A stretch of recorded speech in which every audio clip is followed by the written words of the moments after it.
बिस्मिल्लाहिर्रहमानिर्रहीम। अस्सलाम वालेकुम। अब आज हम बनाने लगे हैं पुदीने की चटनी। बहुत मिंट कर्ड जिसे बोलते हैं, बहुत मज़ेदार सी चटनी बनेगी। इसमें आप यूज़ करेंगे हरी मिर्चें हस्बे ज़ायका, एक जो है इसका है लहसुन का, नमक हस्बे ज़ायका, एक पिंच या हाफ़ टेबल स्पून कह लें ज़ीरा है, हाफ़ टेबल स्पून खुशक धनिया है और हाफ़ टेबल स्पून इसमें मैंने पिसा हुआ गरम मसाला ले रही हूँ। ये सारी चीज़ें ऐड करूँगी इस दौरी में।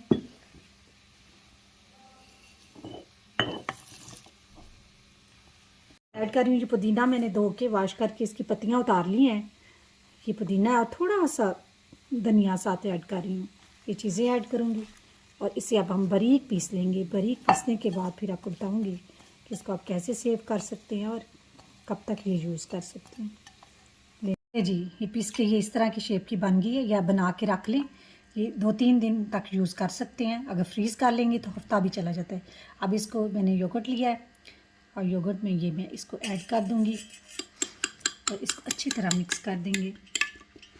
ये आपका ये जी मिंट कर्ड तैयार है, मज़ेदार मिंट कर्ड तैयार है।